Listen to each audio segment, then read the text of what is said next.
Hi everyone, Brian here, wishing you a wonderful Monday and a great week ahead. We're only at about halfway through the book of Proverbs, but we are going to end our view here of the book of Proverbs because what I'm hoping is that we've laid the foundation for kind of trying to read the book of Proverbs, which I think the book does in its first few chapters. And then the book shifts and starts into that section where it can sound very practical, and it can also sound somewhat wagging of the finger. A good child is like this, a good wife is like this, a good believer is like this, a hard worker is like this, a slacker is like this. And that's the way we traditionally read the book of Proverbs. We spent the last few Mondays reflecting on this book and discovering that the first few chapters are very clear that the book of Proverbs is talking about a sense of wisdom that bubbles up from within. And to honor this deep voice within us, and to understand that that deep voice is often competing with the very busy voices that our everyday selves are busy with all the time, is a kind of dynamic that we live with. It's not to say that you should, that we should completely subordinate ourselves and our experience to the voice of the deep self or the voice of the soul. But to recognize that that deep voice often does get buried, ignored, demeaned, disregarded, often not even heard because of this extraordinarily busy and self-important everyday self that's busy at things in the world. And it becomes very clear that the book of Proverbs is talking about wisdom, and wisdom in this case is that capacity for the conscious mind to discern the voice of the deep self over against, one of the many voices that keeps us busy all the time trying to decide, should I go to the store now, or should I finish this project at home, or should I make a few phone calls, answer some emails. We've got all these conflicts going on in our minds, and we have to prioritize them and decide what value system we're going to use for that, and it's all very busy. But the voice of the deep self, the voice of the soul within, does bubble up from within and does have to be carefully and quietly discerned. And that's what the book of Proverbs lays as its groundwork. So today we're going to look at chapter 10, which kind of launches the book onto its description of what people are like in everyday lives. And I'm going to give us an example of how to hear that at the two levels. First of all, the first obvious level of, in this case, obedient and disobedient, or generous or wise or thoughtful children, as opposed to those who aren't. And then to go back and see that once again, the book of Proverbs certainly can be read that way if you want, but it's also available to be read as that working, how the soul works within us. So here's a few verses from chapter 10. Oh, by the way, it starts out the Proverbs of Solomon. That's how we know we're making a transition at this point in the book. A wise child makes a glad father, but a foolish child is a mother's grief. Treasures gained by wickedness do not profit, but righteousness delivers from death. The Lord does not let the righteous go hungry, but he thwarts the craving of the wicked. A slack hand causes poverty, but the hand of the diligent makes rich. A child who gathers in summer is prudent, but a child who sleeps in harvest brings shame. Blessings are on the head of the righteous, but the mouth of the wicked conceals violence. The memory of the righteous is a blessing, but the name of the wicked will rot. The wise of heart will heed commandments, but a babbling fool will come to ruin. Whoever walks in integrity walks securely, but whoever follows perverse ways will be found out. Whoever winks the eye causes trouble, but the one who rebukes boldly makes peace.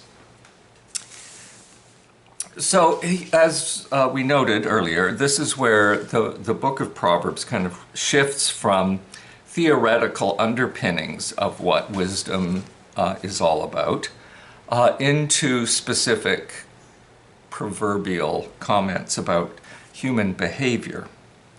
And again, you can see this. If you sleep through the harvest, you've kind of been wasteful. If you listen to all the babbling desires of the everyday mind and spend your whole time pursuing those, you'll have perhaps some of those babbling desires met. But,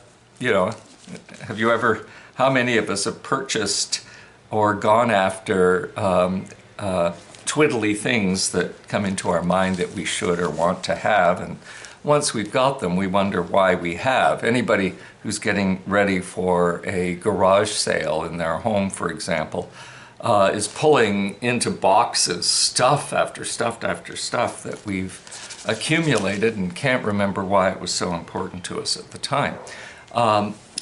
And right there is the point. The point is not that there are two kinds of people in the world, the wise and the foolish, the good and the bad, the righteous and the wicked. That's not the point. The point is that we are this human experience. We will do things that please and really delight people around us, and we will do things that make people around us pull out their hair. We will do lots of things that we may think are going to enrich us, but they're really just wastes of time that impoverish us. There are ways in which, as we deep down inside find the courage to tell the truth, even if it's just the truth as we see it, rather than always trying to fit in and say, socially pleasing things to people around us, whether they're authentic or not, to be able to discover the stuff within us that's true and profound and interesting and vital to life, rather than spending all our time in the conversations about things that are frivolous and passing away very quickly. So what we can see here is that beginning in chapter 10 of the book of Proverbs, there's just all of these references, small little snippets of stories and pieces of wisdom that on the surface can unfortunately make us think, oh, was I a good child to my parents, or was I a bleak child? Or was I efficient and hardworking and honest all the time? Or did I prevaricate or waste time or be an annoyance to the people around me, even perhaps if I thought I was being smart or brilliant or insightful or hardworking or something? There is, of course, that truth that, it's smarter to be smart and thoughtful and considerate and all of those things on the surface, and that those things on the surface tend to bring us back into line with, how our families and communities and people around us in whatever environment we're in helps build up that community. But especially with the witness of Jesus of Nazareth, Christians understand that community gathers around this sort of beautiful living Word of God. And that beautiful living Word of God is not here to separate us out as individuals. You're a sheep and you're a goat over here. You're going to heaven and you're going to hell over here. That's not the message of Jesus. Admittedly, it's been a message of the church over the years. It's not the message of Jesus. The message of Jesus is, relax about who you are and what you're about. I am here to be with you, to nurture you carefully over the course of your entire lifetime, to hear the voice that's within you, and to gently help you choose wisdom, decency, justice, compassion, the laws that of the universe that we can all live by, that make us not only better human beings for ourselves and the people we immediately know, but just better living creatures in God's universe. So we have this living reality who promises to be with us in our lives. And that living reality understands that we have sheepness and goatness in us, that we have righteousness and wickedness within us, that we have thoughtfulness and thoughtlessness in us. And the message of Jesus is all that stuff that's problematic is forgiven by God. Trust in the forgiveness. So let go of guilt and shame and self-doubt bit by bit. That doesn't mean to become amoral or asocial or anything, but to promote, to give you that solid basis to promote the things that are wise and decent and good that are also within you.